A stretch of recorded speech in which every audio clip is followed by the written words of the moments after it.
guys here.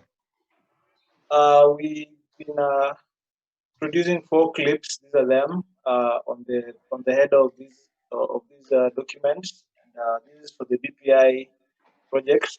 BPI means in full is to bring people in. So what we did was like have a creative intervention for passing a message, and these messages were topical. Number 1 was access to SRHR information, to commodities and products. Number 2 was abortion. Number 3 and 4, which we're looking at today, is gender-based violence and rape. So we're just going to go according to this program and just run it through as fast as possible so that I don't keep you guys waiting. And what we're going to start with is a brief introduction from my side. Then I'll let you guys say something. So my name is Onyembi Nelson, and in some way we have interacted. I know Patricia well, I know Mercy well, and I apart from the other side that you know me from, Naya Kenya, that is I'm dancing to space as a documentalist. So what we do here is general advocacy for persons living with disability and disability rights. So I'm gonna have Matthew introduce himself, then I'll take you through the overview of the discussion which I've mentioned, then we'll have an introduction from your side if that is okay. So Matthew, take us through.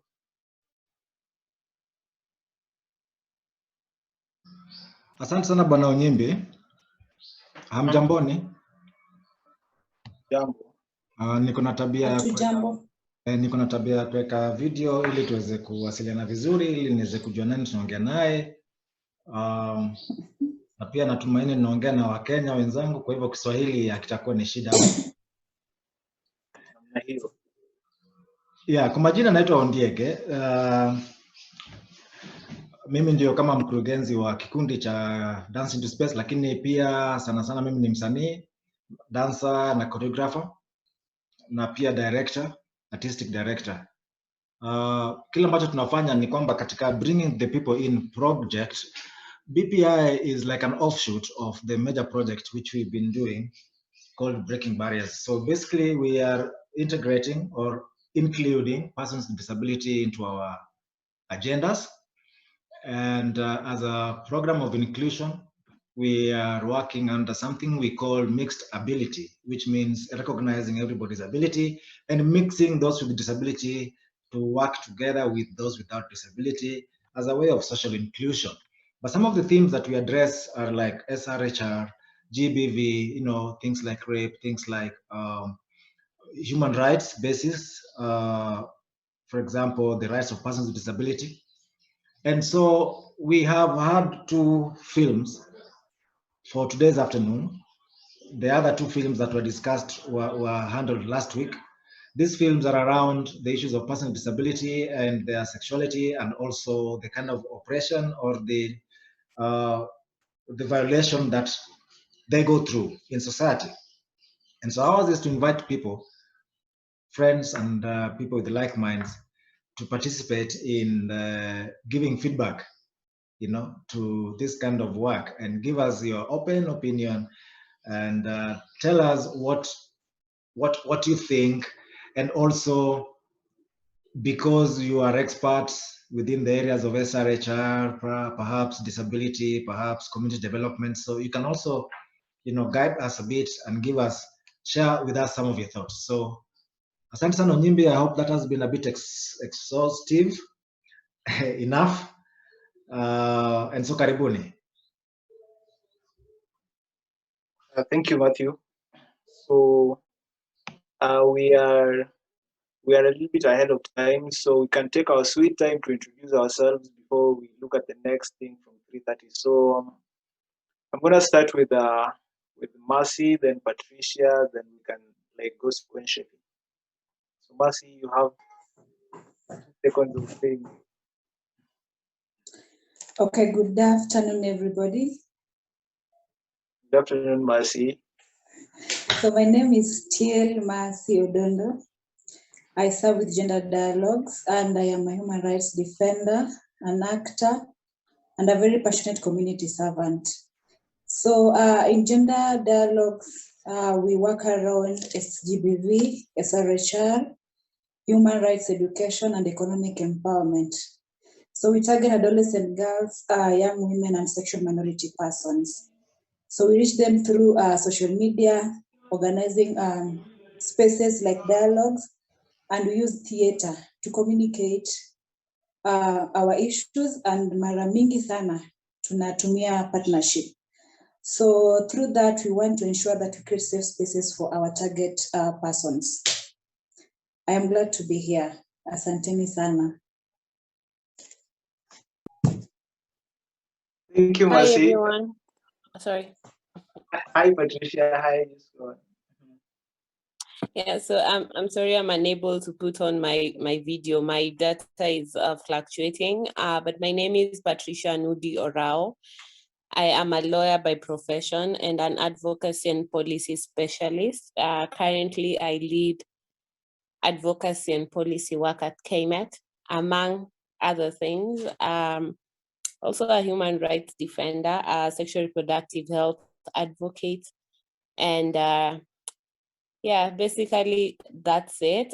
For my day-to-day work, I work around the sexual gender-based violence space a lot, around prevention, response, and coordination, right from the community level, and amplifying those voices right until the policy making spaces, and to be able to carry the voices of survivors and people who've been affected by bringing those people and connecting them with the people that have the responsibility of making decisions. I also advocate for budgets towards sexual reproductive health and rights as a whole. And for purposes of this meeting, sexual gender-based violence, I've been engaged in documenting human interest stories for people who've gone through abuse with an aim of using those cases to be able to look at the gaps, but also the successes and the lessons that can be learned from all that. So anywhere that sexual gender-based violence is an agenda is a place where I will always be. And I look forward to learning and also collaborating with some of you from this space. Thank you. Back to you, Nelson. Thank you, Patricia. You have a very impressive resume, just to mention. And Nelson. there are two people that I forgot that are here. James Owade and Nelson Waf can say just a word or two. Tell us hi, tell us how your day is going, maybe. Then I can let the others introduce themselves before we run to 3:30 for the clips. Thank you. James, Nelson.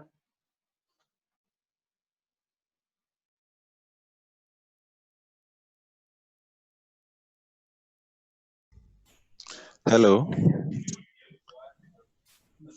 Hello, James. Okay. My name is James Wade. I'm a filmmaker. Yeah. So I'm currently somewhere at work. So I'll just be joining you guys via the speak. I'll just listen. All right, thank you, James. Nelson, off. My name is Nelson. I'm a social media manager, website. That's my fault. Happy to be here and contribute. Thank you. Thank you, Nelson. Nigeria, I see you. So before I go to Nigeria, let me say hi to Esther. Esther Lang, say hi to us. Then Max Miller can say hi to us. Thank you, Nelson. My name is Essie Atieno Olang. I work for Kefiado, Kenya Female Advisory Organization, as a communications officer. I'm happy to be here with you guys. And yeah, thanks. Thank you, Esther. Max Miller.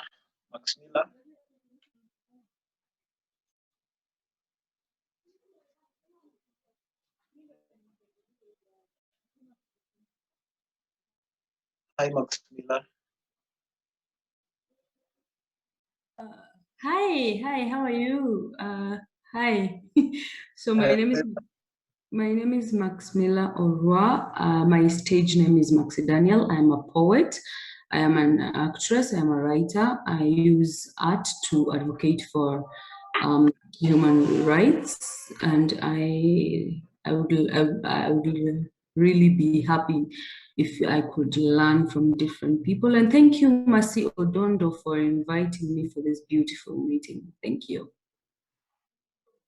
Good luck, Mercy. Thank you. Feel very much welcome, Max Miller. And we'll also be looking forward to learning from you. So, Nigeria. Hi, Nigeria.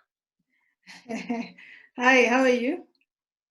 I'm okay. How are you? I am fine. I thought I'd sneak in without being noticed. That is impossible. So my name is Nigeria. I am a performing artist by profession, work-wise digital media consultant turned techie, and I'm also a director of Dance into Space. And we're part of the people who brought together the series of films that you're seeing through a workshop process. Looking forward to your engagement, and thank you for being part of this. Thank you, Nigeria. So, quickly, I'm just gonna take us right to the clips. So we are going to watch two clips. We're going to watch two clips that I shared the trailers so that you just have a basic idea of them. So we're gonna run the full clips. And I'd ask you to be very observative, just pay attention to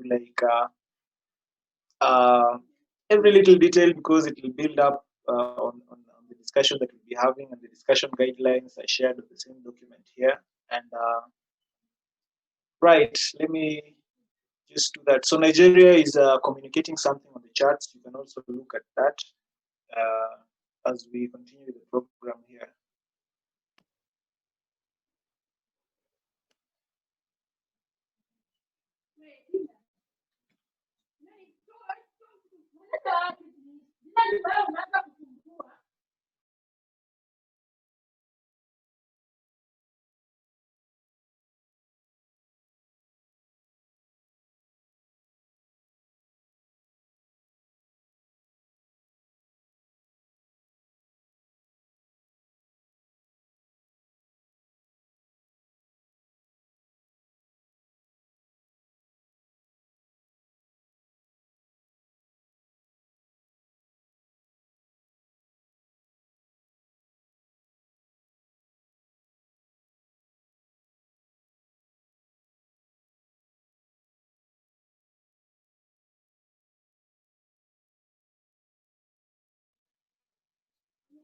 So the first clip is called "Wanted" by Hook or Crutch. I want to see if you guys would be attentive and to see how relevant the name is to the type to the play.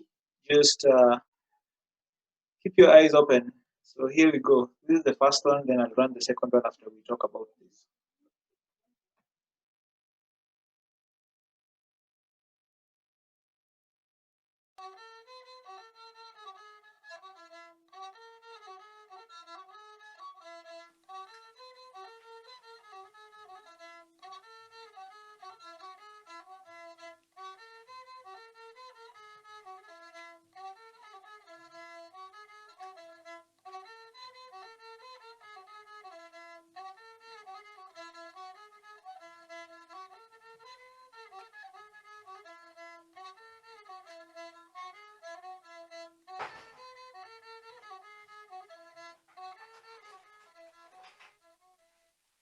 Babotis, ensa disani, iakanye.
Aha.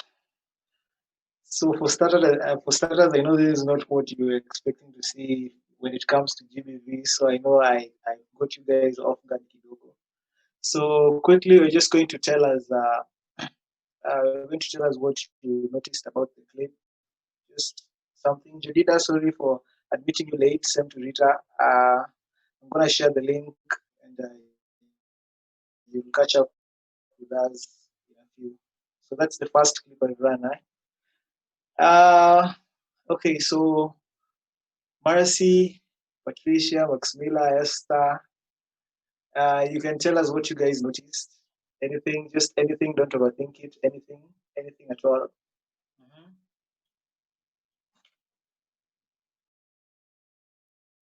Can I go? Yes, please. Yes, please. Yeah, so I am Mercy. At first I thought Diana was showing concern to the husband until I saw the man trying to like defend himself from how Diana was touching him. So for me, I have noticed also the man is kind of drunk.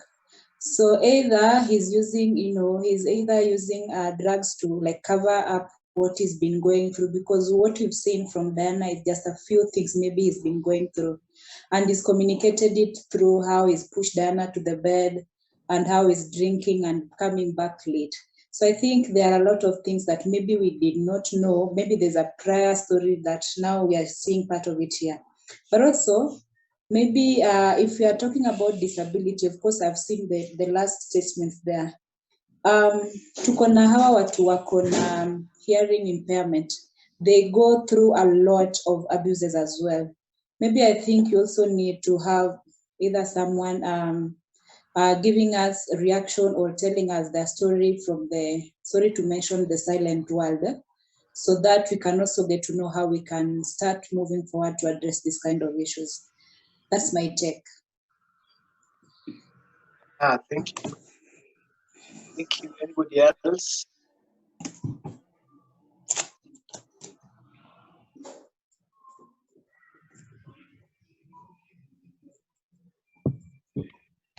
Anyone else? Whatever you witnessed or noticed?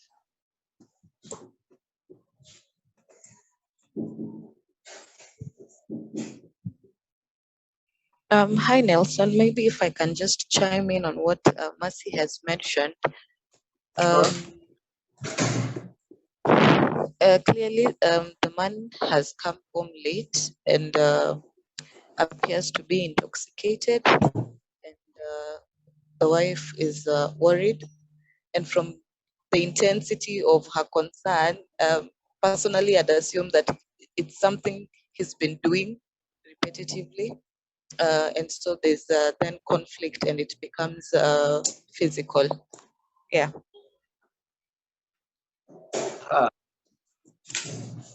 Okay, thank you, Esther. Patty, Tricia, tell us something you saw.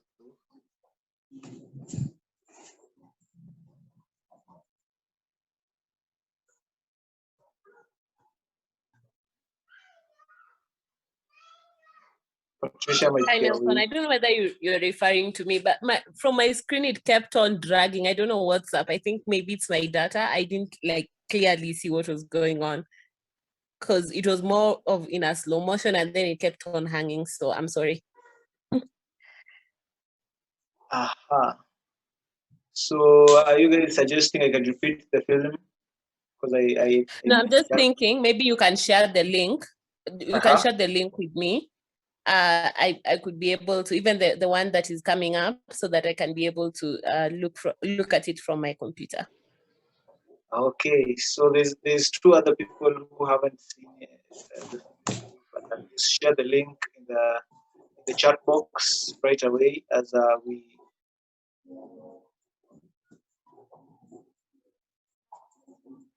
I'll do that for you, Nelson. Eh? Okay, thank you. So Patricia, if you're going to watch it, without us, or we are watching it without you, we won't be on the same page. So maybe it's about 8 minutes. So if possible, let me just run it through once again. Is that okay, Matthew? Huh?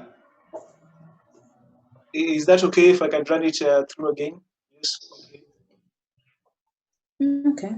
Sure. Okay. Sawa. Yeah.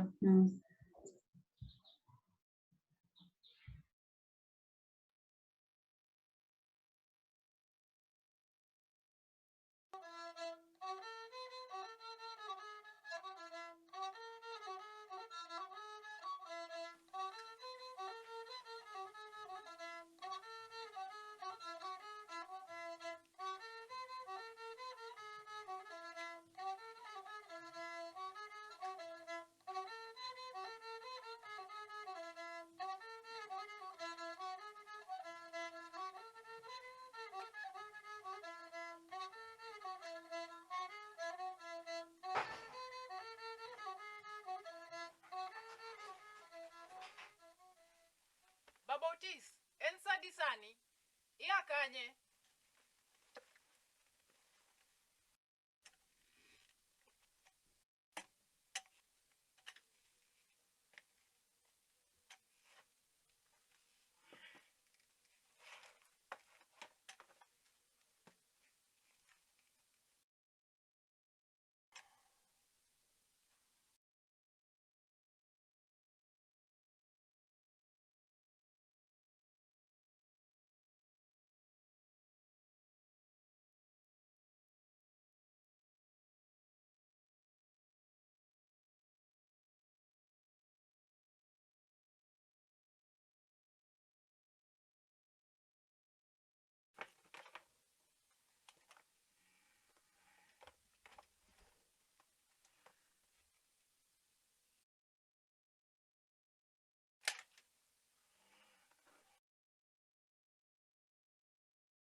Aha.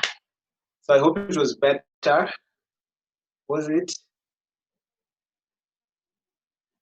Yeah, a bit better, but still there is the slow motion thing. I think maybe it could be my internet, but at first I saw that the man came home pretty late. And the wife, I'm presuming, kept on checking up her time to be able to see what, I think it was around 11. So he came in and looked a bit drunk or drunk. And then he sort of pushed her and there was quite a bit of some very awkward movement from the woman. So I'm not very sure if she's okay. Yeah, so that's what I saw. I'm not very sure whether that's the case. Thanks. Okay, the awkward movement is symbolic, and Matthew will explain to you everything. So Jedida, anything you saw? Hi Jedida, say hi to us first.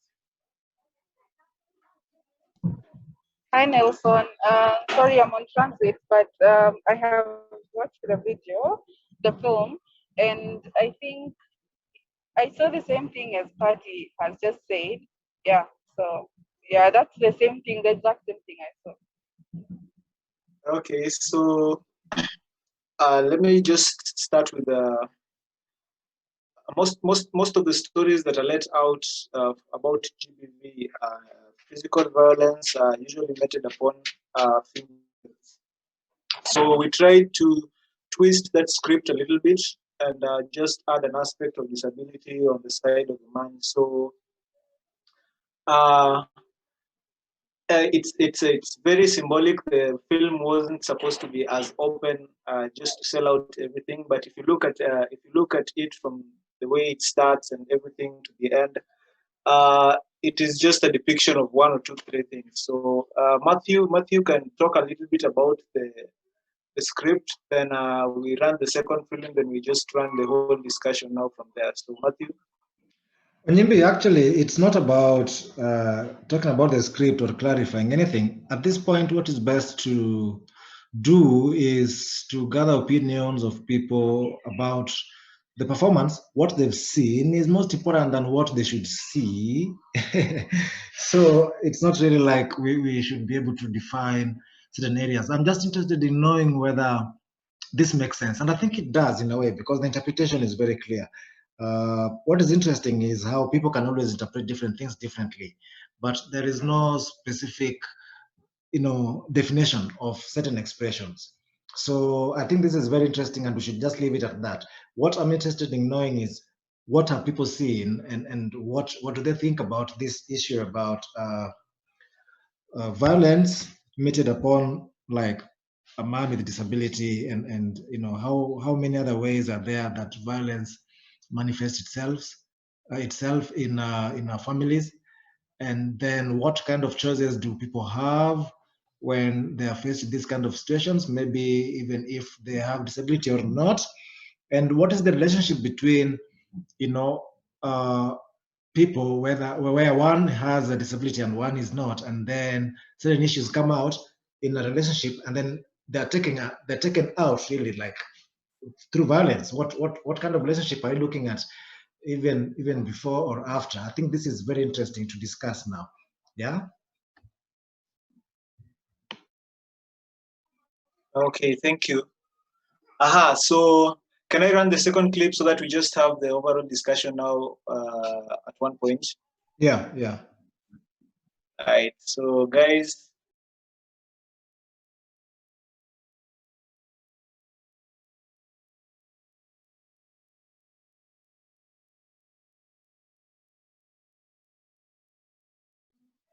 So kama kawaida, look out, just be creative, be attentive, look at it from an artistic angle, and yeah, let us all have something to say after the clip. So here goes. Look at how relevant the name is, and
Ah, there goes.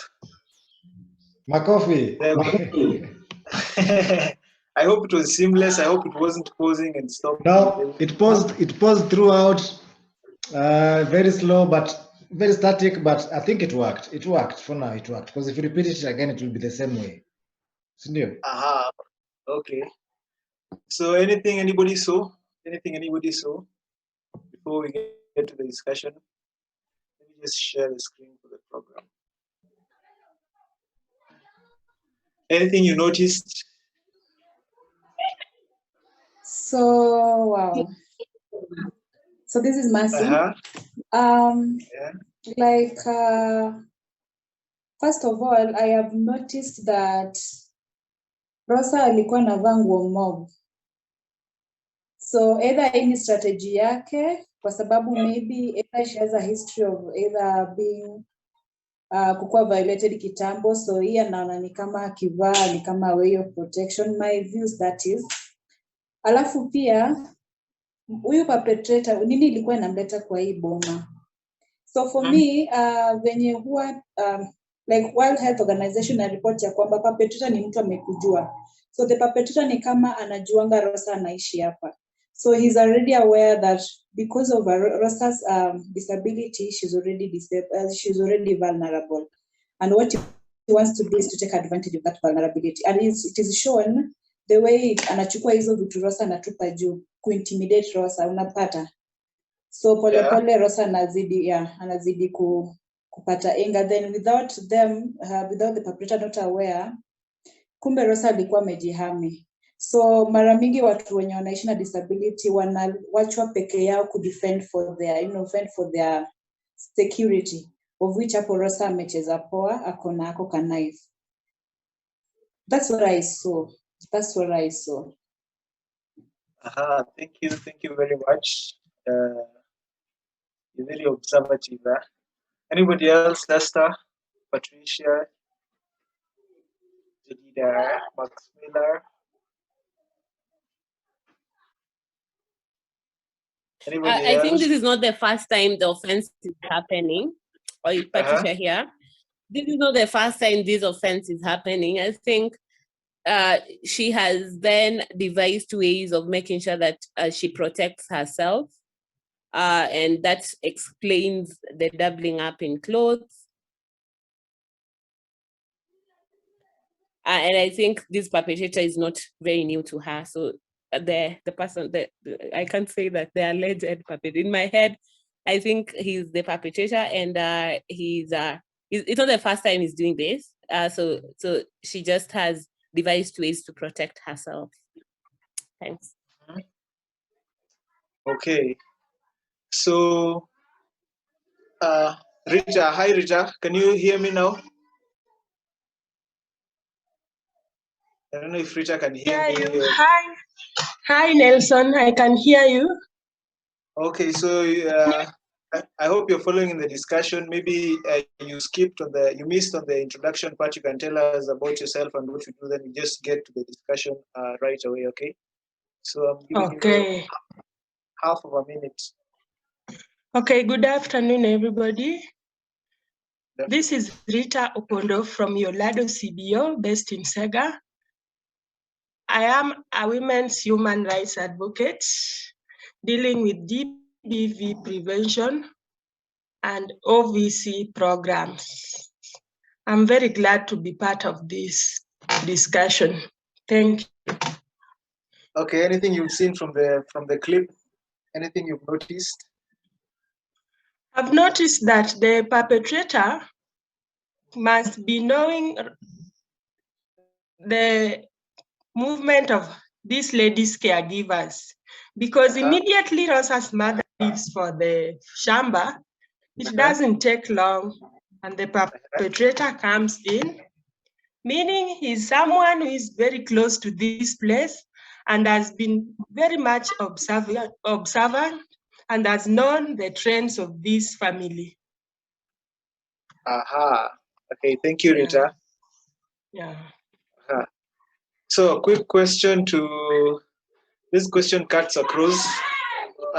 Sorry, there's a little bit background noise because there's a lot of kids here. So, number one, is GBV in rape or is rape in GBV? Is GBV in rape or is rape in?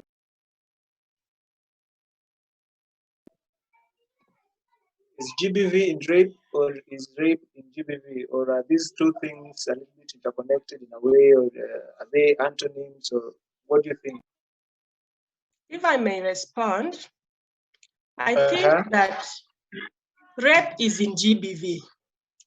Yet rape is part of gender-based violence. It's a form of GBV. Yeah. Anybody else? Rape, GBV, or is GBV rape?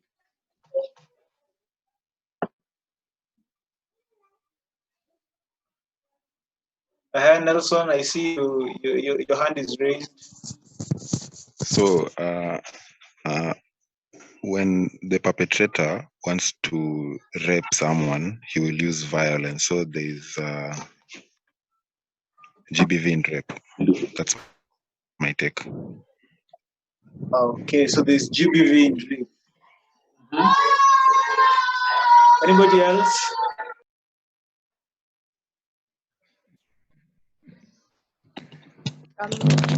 I'd say rape is a form of GBV, so rape is in GBV. Sorry, Esther, I didn't catch that.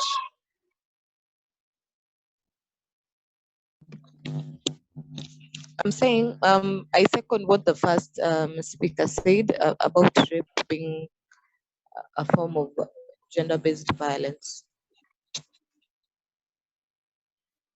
Okay, thank you. So, on to the discussion now. Let me start with Marcy. So, Marcy, I know you've worked a lot around GBV, and is this something that happens a lot? Is it like a common practice? Do you see a lot of cases reported for general persons with disability or male victims? Is this something you've encountered in your work?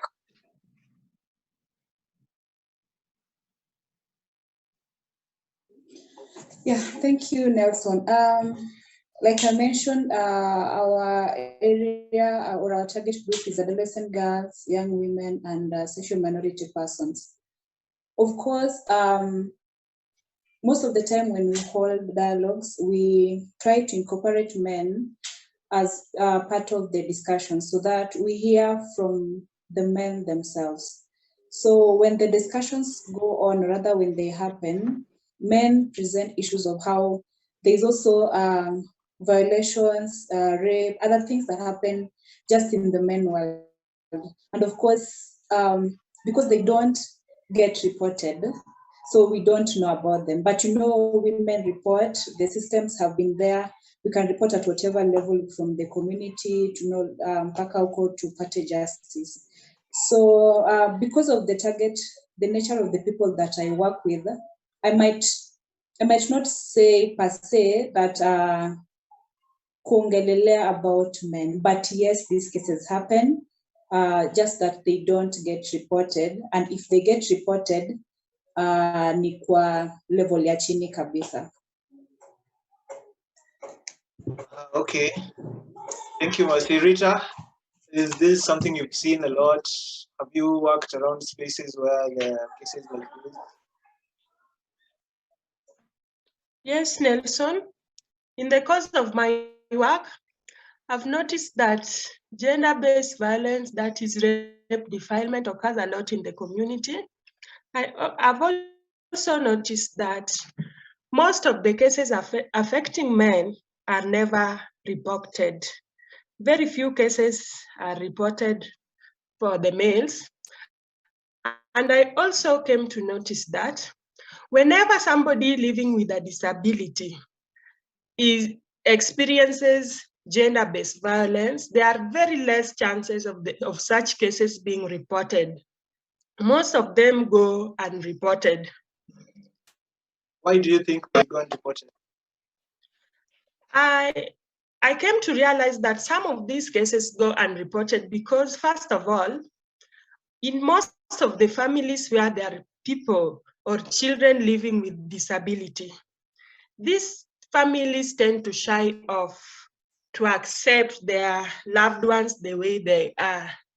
And in most of the cases, you'll find that even if something happens to such people, whenever there is defilement, rape, or even sodomy, no one is always ready to come out from such families to report.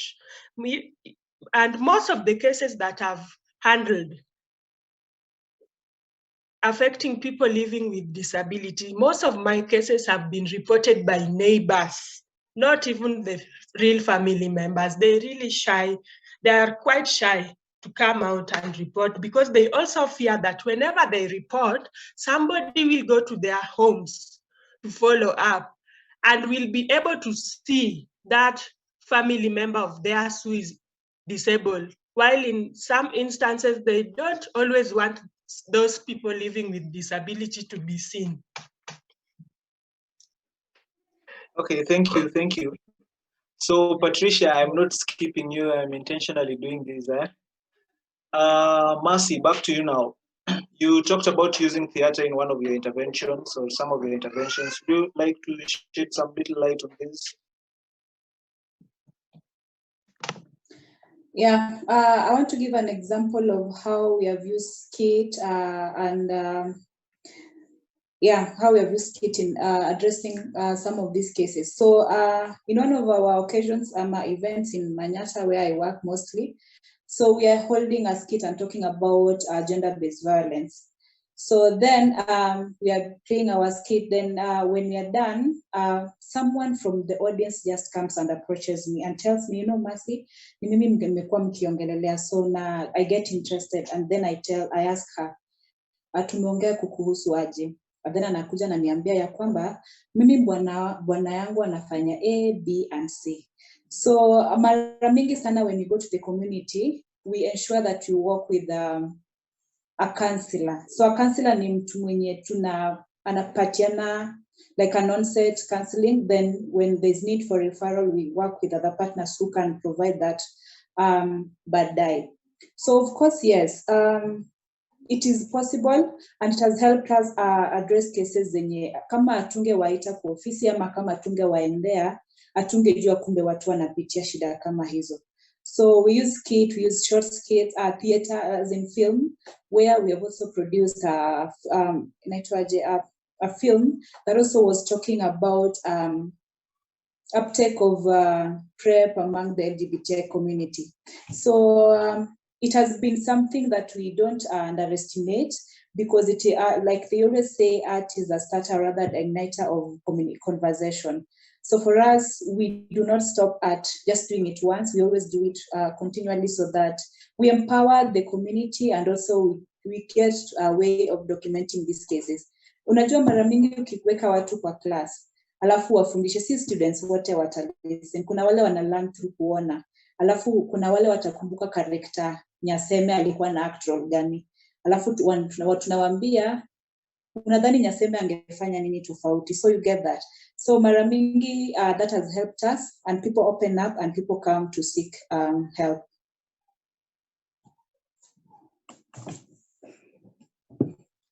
Thank you, Mercy. And of course, it would be a pleasure if we had links to maybe what you're doing, so that we just learn from it. If it's possible, if you have like social media links to the videos and stuff, the chat box is very active. You can share with us, hapo, then we'll interact with it. Okay, so I'll do that. Okay, thank you. Esther, I know I ambush you. I'll be ambushing you if I ask you to speak on maybe what you know about the policy framework here. But as we go to Patricia, maybe pick one or two things that you can expound on, because I know you work a lot in this field in Kefiado. Then you'll share with us. So Patricia, you've interacted a lot with policies and laws and acts that work around, or that regulate the vices of GBV and rape. So is there any particular one that you can tell us about, and maybe how we can interact with it as an organization doing interventions in this line?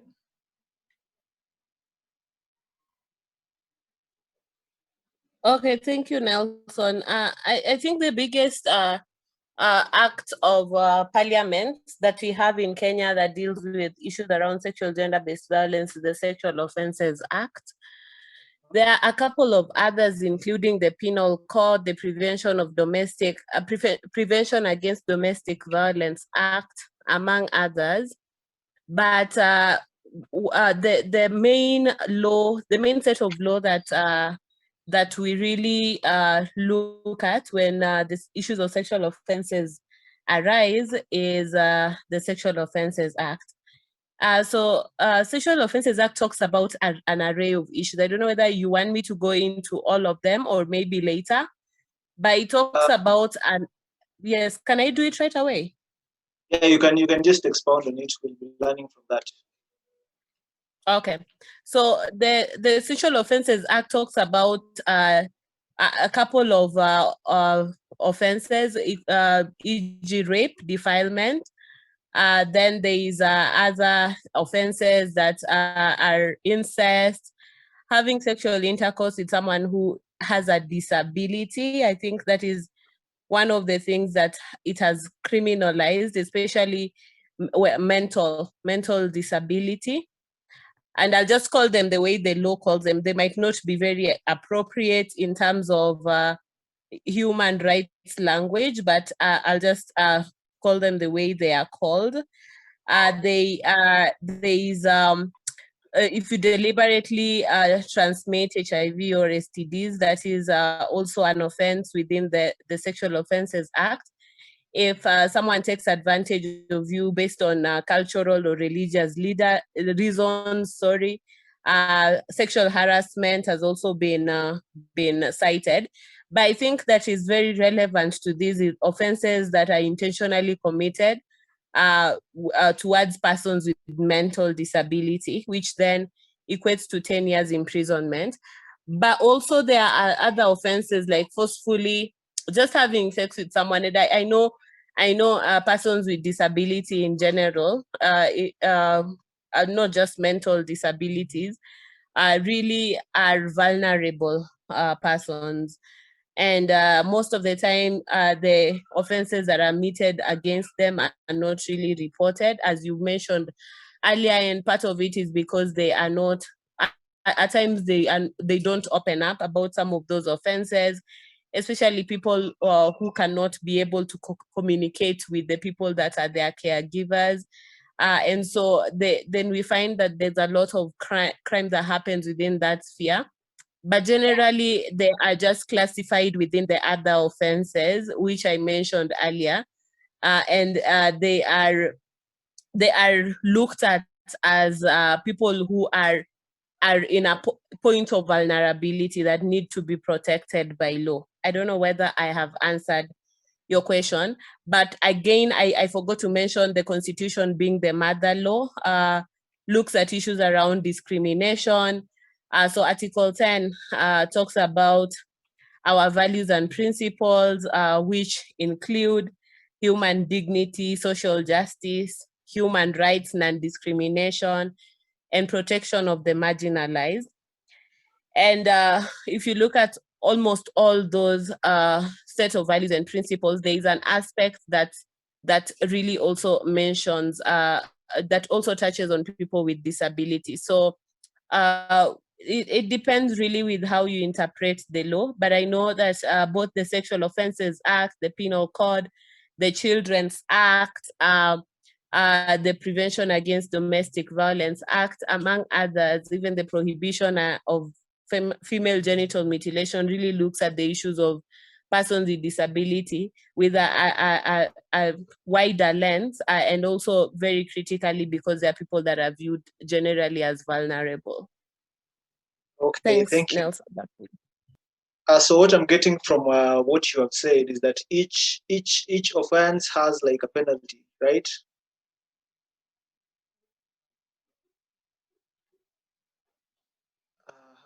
Patricia. Okay, so okay, sorry, I was on mute. I was talking while I was on mute. I'm sorry. So yeah, they range. The penalties range depending on whether the offense is meted towards a child or a person who is of age. And even in the cases of defilement, there is different penalties for different ages. For example, persons under the 11 years old, if you defile someone who is under 11 or less, then you are in for life imprisonment. Children between the ages 12 and 15, 20 years minimum, and between 16 and 18 years, 15 years minimum. So the penalties range depending on the vulnerability of an individual. And so if you can clearly cite in court that someone is vulnerable, someone who the offense was meted against is vulnerable, then there is chances that the penalties would be dire, more dire as compared to persons who are okay, or people who are seen to be able to defend themselves or all that. So yeah, the penalties vary, but it's at the discretion of the court to be able to give a number of years, because if it says minimum of 15 years, then now it's at the discretion of the court to be able to even give life imprisonment or 20 or 30 years. So there are really different courts that give different forms of penalties. So I'm looking at an example where there's a perpetrator, Meshikwa. He's raped a child that is number one with disability, number two, and has infected them knowingly with HIV. So these are 3 counts that are charged separately, right? Yeah. At times they are charged separately, like the charge sheets, of course, like you have to cite the different offenses that have been meted against an individual. But for example, there is defilement, there is incest, and also there is you've infected them with HIV and all that. Then the judge in most cases, for those cases are just always life imprisonment. The judges also had the discretion to give different offenses for the different crimes that have been committed.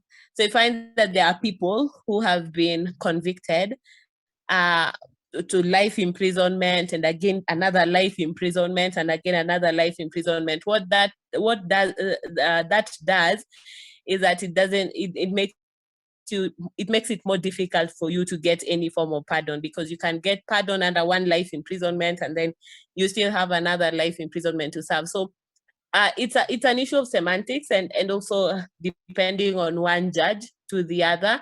But in those cases, it's very rare for you to get a minimum sentence. You will always edge towards the maximum, which in most cases is just life imprisonment.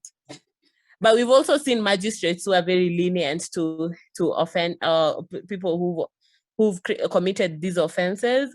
And so it's very important that we stay really vigilant and we are able to make sure that we can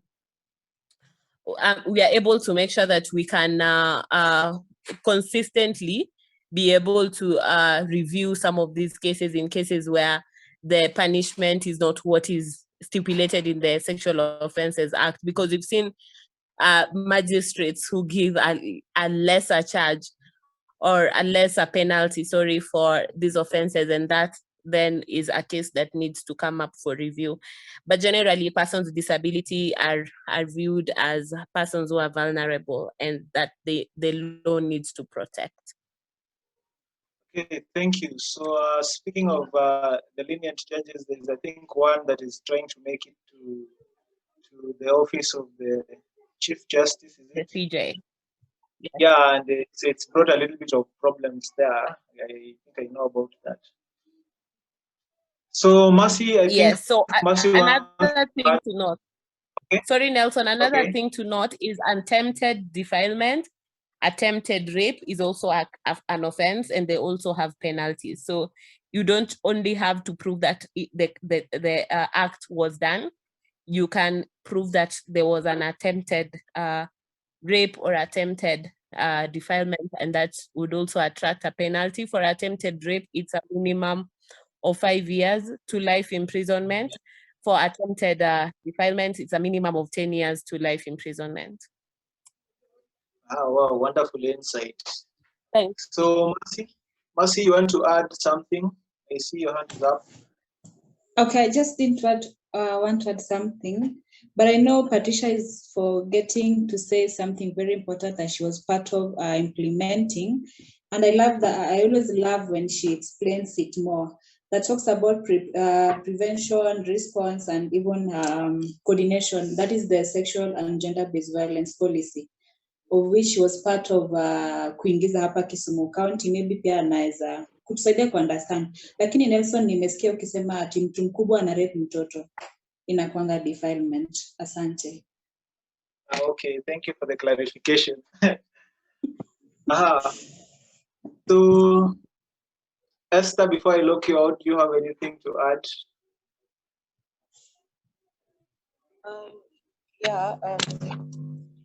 Patricia has expounded a lot on the available laws. Maybe I can just also mention the NGC, Model Policy on GBV, which looks into issues of reducing. I'm having a little problem with hearing you. Sorry, I guess it's my network because I'm also on transit. I was talking about the NGEC. Can you hear me now? Am I clear? Hello? Esther, I can hear you now. Okay, so I was talking about the NGC model policy on GBV for counties, which also looks into issues of reducing vulnerability of groups at risk of SGBV, since some of these groups generally need some specific attention and services or programs that will reduce their vulnerability. There's also that aspect of developing sexual harassment and GBV. I'm losing you again.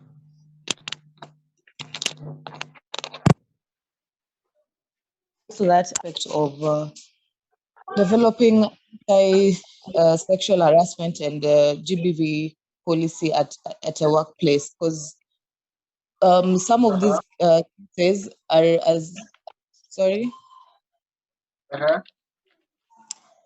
Some of these cases occur in our workspaces, but we don't actually talk about it.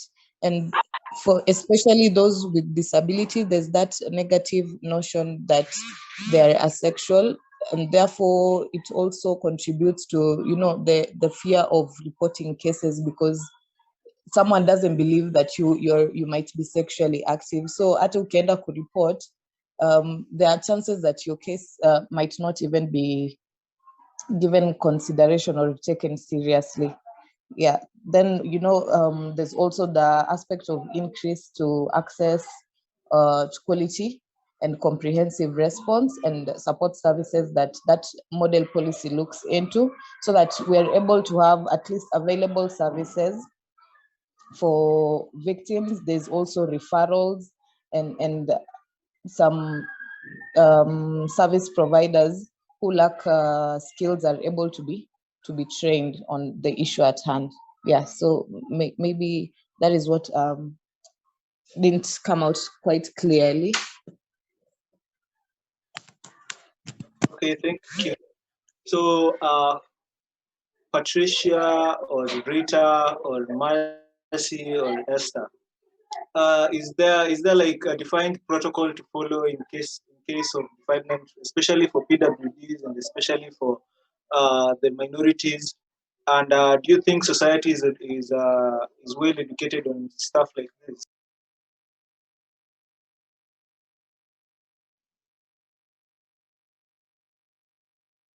Hello, everyone. Yes, Rita. Yes, maybe if I can speak. Yes, there is a defined mechanism for reporting the cases.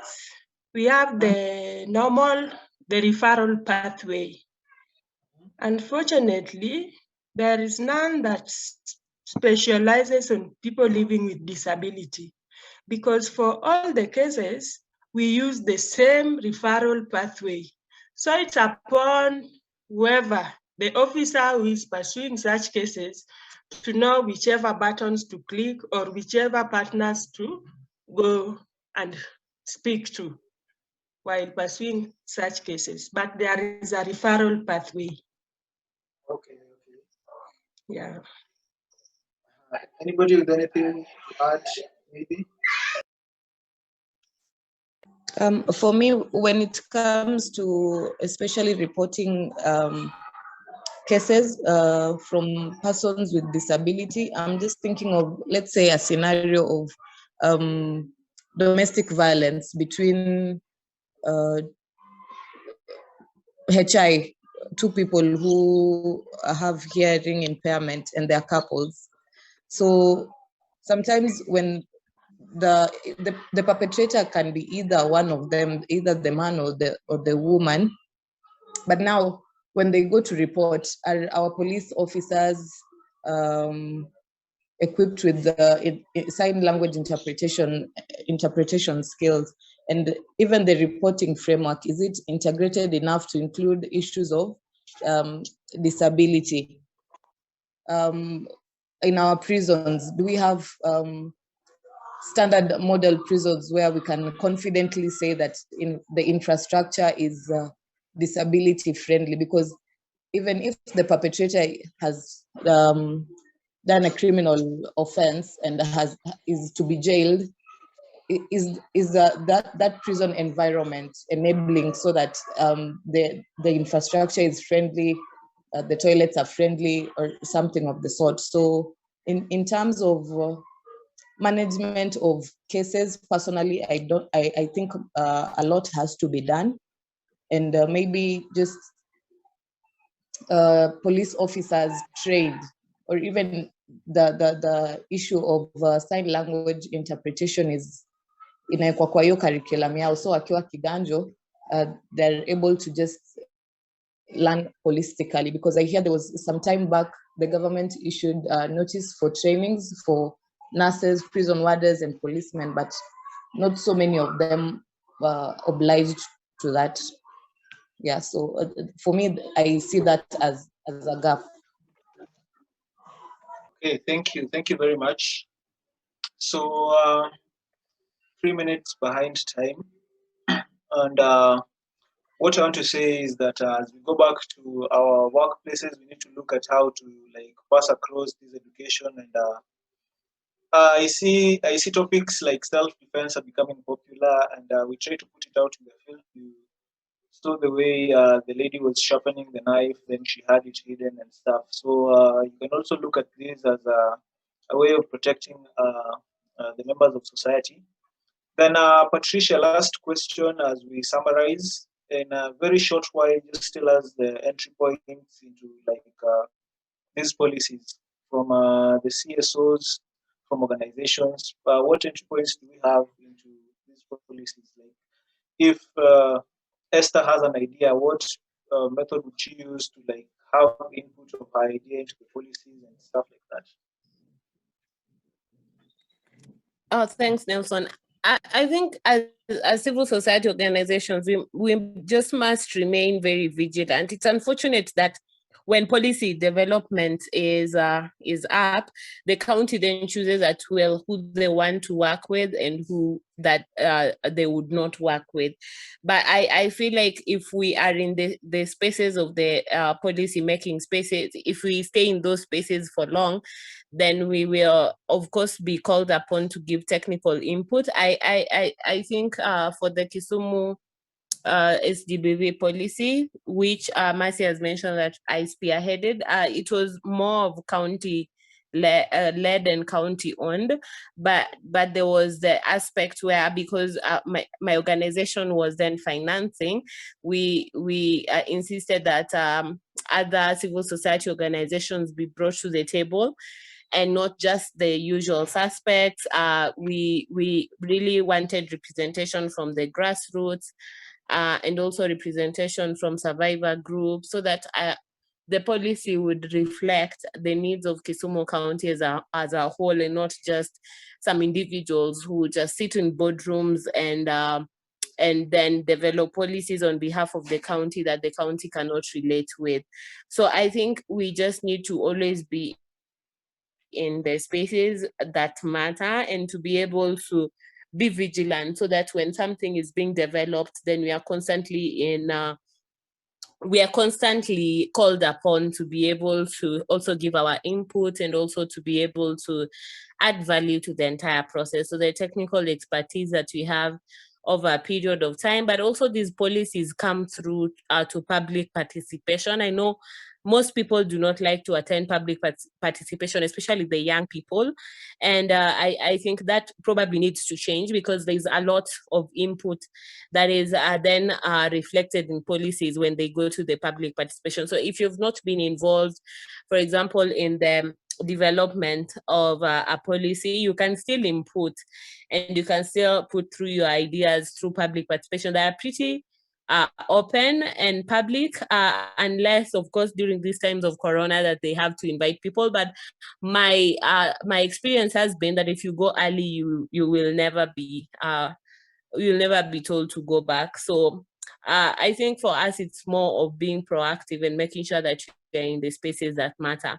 But I think earlier on, Mercy mentioned that I could give some insight onto the Kisumu sexual gender-based violence policy, especially what it captures under prevention, response, and coordination. So I'll just breeze through that in a minute before I get back this to Nelson. So under prevention is just basically looking at how do we foster an environment that does not tolerate gender-based violence, because prevention is always better than cure.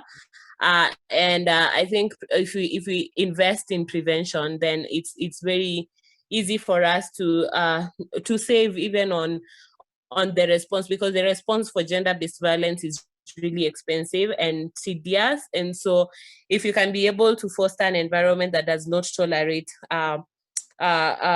violence, and then also reduce vulnerability of groups that are most at risk. So persons with disabilities is also a group that is very vulnerable. So if you can reduce vulnerability of those groups, and this also includes economic empowerment, it includes making sure that persons with disabilities actually go to school and they're just not locked up in their houses, and among other issues. So if we can be able to just reduce that vulnerability. So those are the two areas under prevention that the Kisumu SGBV policy focuses on. Under response, there is the improvement of enforcement of policies and laws towards both prevention and response. So in a collaborative and multi-sectoral approach, we need to improve the enforcement of laws. We also need to improve the sustainability of SGBV prevention and response interventions. So we try as much as possible to make them more community-based and to be able to make sure that even after a donor funding has gone, then we can still be able to sustain those interventions. There is also the aspect of quality and comprehensive support services across sectors. So that begins from the medical field to the justice field to the police department. How can we ensure that we have a comprehensive and quality access to support services for everyone who needs those services? There's also the aspect of accountability to just eliminate impunity. There's a lot of impunity within the SGBV field. People get bribed as less as 5,000 shillings to be able to not proceed with a case, and we need to make sure that there's accountability so that we are those holes that expose us to impunity are sealed as much as possible. And then under coordination, which is the last one, coordination and monitoring, we need to build a coordinated structure because SGBV is a field that you cannot work alone. You have to coordinate with other non-state and state actors to be able to make sure that you achieve justice. Because I always say that in GBV cases, even one wrong step, if a police does not collect evidence properly, that case will not they will not get justice. And so how can we make sure that everyone is talking to each other and working jointly to be able to ensure justice for SGBV survivors, and also to be able to store data, because data is very critical, especially when it comes to advocacy and also when it comes to decision making. And lastly, to just facilitate an approach that is coordinated to ensure that we have effective programming. So what we put in our programs are what matters and not what we think in our head. So briefly, that is what the SGBV policy tries to work around, to be able to just make sure that we tie all the loose ends within the response and the coordination and prevention framework, so that we are able to reduce these cases and to be able to make sure for the cases that arise that justice is realized. I've tried, but I didn't do 1 minute, so I'm sorry for that. Nelson, back to you. Thank you, Patricia. That was very, very exhaustive. And you've shed light on a lot of stuff that even me I didn't know. And I hope it teaches each and every one of us something that you can pick out and just like explore a little bit of it. So from my end, I'm just doing a little summary in the charts. You can see that. Then I'll just take notes of that. And I'm very grateful for all of you. I would have loved to give each and every one of you a minute to just say something for the last time, but we are running late. So Matthew, if you can summarize in 2 minutes, exactly 2 minutes, so that by 4:35 we can leave at our own leisure. So Matthew. Asante. Sawa Nelson, it will be shorter. Asanteni sana. I think there's a lot of information that we are getting from our friends, and this is really inspiring. Mine is just to say thank you so much. We are basically beginning. We are also part of civil society, so we want to work with you guys in the future. We'd like to partner. Where there is a possibility, we'd like to invite you. I'm sure, Onyembe, you're keeping contacts of our friends so that we can partner where it is possible. I can see some are also in Siaya, where we are working with a project in Kogelo. And we're also doing other things around the country. So thank you so much, our very resourceful friends. And we hope that we'll be able to link up in the future. Asanteni sana. Asante sana, Matthew. We would have loved to have